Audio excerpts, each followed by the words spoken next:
Barbados' sophisticated tourism industry. What can Jamaica learn? Now, the government of Barbados, through the government Invest Barbados policy, welcomes foreign investment with the stated goals of creating jobs, earnings, foreign exchange, transferring technology, enhancing skills, and contributing to economic growth. And these are the stated policies of the Barbados government, why they have the foreign direct investment into the country, and particularly in their tourism industry. The first one is to create jobs. And that's what Jamaica need. They need a direct foreign investment in tourism industry to provide full-time jobs for their citizens. Now, Barbados is one of the most sophisticated destinations in the Caribbean.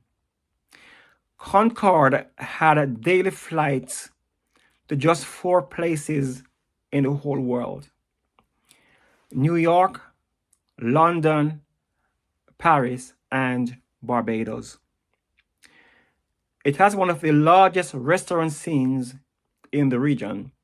And Barbados' long-stay tourism arrivals are on their 4th consecutive record-breaking year, and that is despite increase in the room levy and the departure taxes. And this report, of course, is from 2019. Barbados' exclusive and luxury brand has put it on an upward trajectory independent of industry trends. For example, in 2018, when visitor numbers fell by 2.3% in the Caribbean, they rose 2.5% in Barbados. When the US visitors start going to Cuba and they surge to the Barbados as well. And visitor spend on the island was up 7% in 2018 to 1.2 billion US dollars that year. And the occupancy over the last 12 months was 68%. And I'll put the information in the comments section and in the description section as well, so you can read it for yourself. But over the years, Barbados have had record-breaking success in tourism industry, and of course, this was 2019, so it's before the pandemic struck. But what I say is that they were so far ahead until even if they get a 5% retraction in the tourism during the pandemic, it doesn't matter because they are like very, very, very ahead of Jamaica.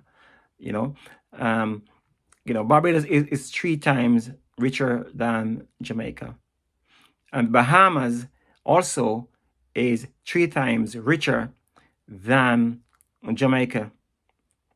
And in Barbados, they have 4.5 times the visitors per year as citizens in Barbados. So, for example, the Barbados population is less than 300,000 people, and 400,000 people, I think it is. Yeah, and the tourism they get per year is 1.2 million. So it's 4.5 times population size they get visitors per year. While in Jamaica, we only have 1.5 times our population per year. So our population is just under 3 million, and our tourism is just hitting 4 million. It's not even 1.5 times as yet. However, when it comes to the Bahamas are 17.5 times the population in visitor numbers. So it shows you how Jamaica have this large capacity, can expand the tourism industry rapidly. And both the Barbados government and the Bahamas government are pushing hard for foreign direct investment into their country to grow their economy. The thing is that they are already richer than Jamaica by 3 times and 5 times. So why isn't the Jamaican government pushing for the same thing as well? And that's why I keep saying that, our four horsemen in Jamaica, which is the Prime Minister under Holness, Obin Hill, the Minister of Finance, Nigel Clark, Eben Bartlett, Minister of Tourism, they're running around. In terms of growth in Jamaica, they are running around like headless chicken, not knowing what to do. Because they can't conceive how to grow the economy by double digit each year, as in 10% each year. They can't even think about that. I imagine that. What they're doing a little bit here, a little bit there, running around, and the numbers are very wrong. The tourism minister doesn't even know the numbers. He come and give false numbers on television, and also Nigel Clark, he comes and give false information on the tourism, on the employment in Jamaica. Bartlett give false information on the tourism in Jamaica. And the PNP doesn't seem to have their head screwed on either, because they should be the ones who are pointing out the mistakes and errors that the government is making, because they're the opposition. And so they're both the same. Both PNP and JP seems to be the same thing, for the past 60 years. And that's why the economy cannot grow by more than 1% each year since independence, while other countries are growing by double digits each year on average. I mean, Singapore grew by about 10% each year since independence, same time as Jamaica, 1 year apart.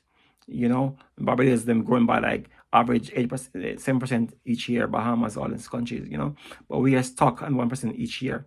And so the direct foreign investment, the first thing you need to do is think on is job creation. That's the main thing, job creation. As the Barbados government says, the one thing in foreign direct investment is job creation. But instead of the government think seriously about job creation in Jamaica, they are on this bandwagon boasting how the unemployment rate is low, which is a myth, because if you work 1 hour per week, you're counted as employed. But you're not really employed, are you? So what they need is to provide full-time job, permanent, secured full-time jobs for Jamaicans. And that's what the government needs to do.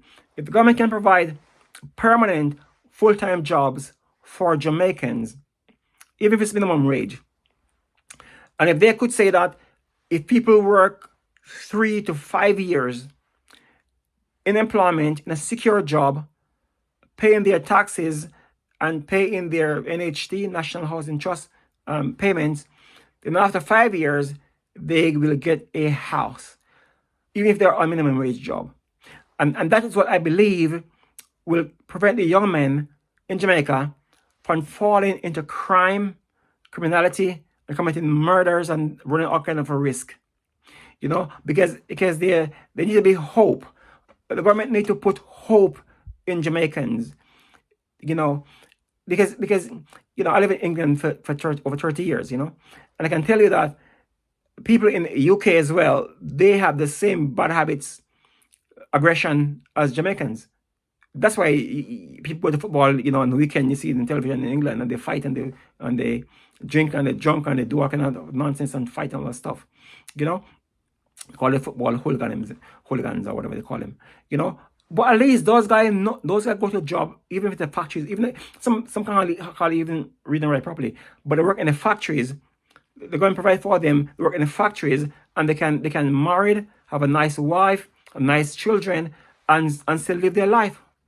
And so in Jamaica, even people who doesn't have high skills or very educated, they too need to be catered for in Jamaica as well.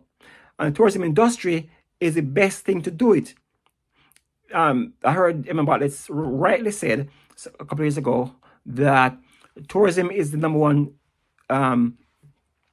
industry that can bring money directly into the hands of poor people. That's so correct. That's true. So why isn't he using that to provide jobs for Jamaicans? And yes, so the youth in Jamaica, they need that hope that they can go to work and they're going to get a house after 5 years, or housing solution, maybe a piece of land, whatever, and they can have a family living with their common law wife or with their wife, whatever. And they need hope. People need hope. They don't have hope. And and if they don't have hope of having a house, what they will do, they will work, save a little money, they look in the bank account, they have $20,000 after a year or so, they think, oh, I'm rich, and they just, the manager talk to them, and they just get upset and just walk off the job, But if they have a house to pay for, a mortgage to pay for, or if they have a piece of land that the government sell them for a low price, $500,000 for a little square land, government land cut up and sell to the people, poor people, and they buy to a few blocks, start to build their house, then they will stay and work for 5-10 years. Because now they have a hope. They start their house, move into the house even if you have finished, and they're going to work and buy the blocks and live on the wife or the common law wife with the kids. They're happy. They have hope. People need hope. Without hope, they do silly things. So the Jamaican government need to use the foreign direct investment for a rapid expansion of the tourism industry that can provide jobs for Jamaicans, even those who are not well educated. I will put my notes in my comment section on this post, and you can also see the Barbados government statements. I will put that in the description section on this post as well. So look in the comment section and the description section, and you will see my notes. God bless you. God bless our Prime Minister. God bless the Jamaican government. God bless the Jamaican Parliament. And God bless Jamaica. To my next video, peace.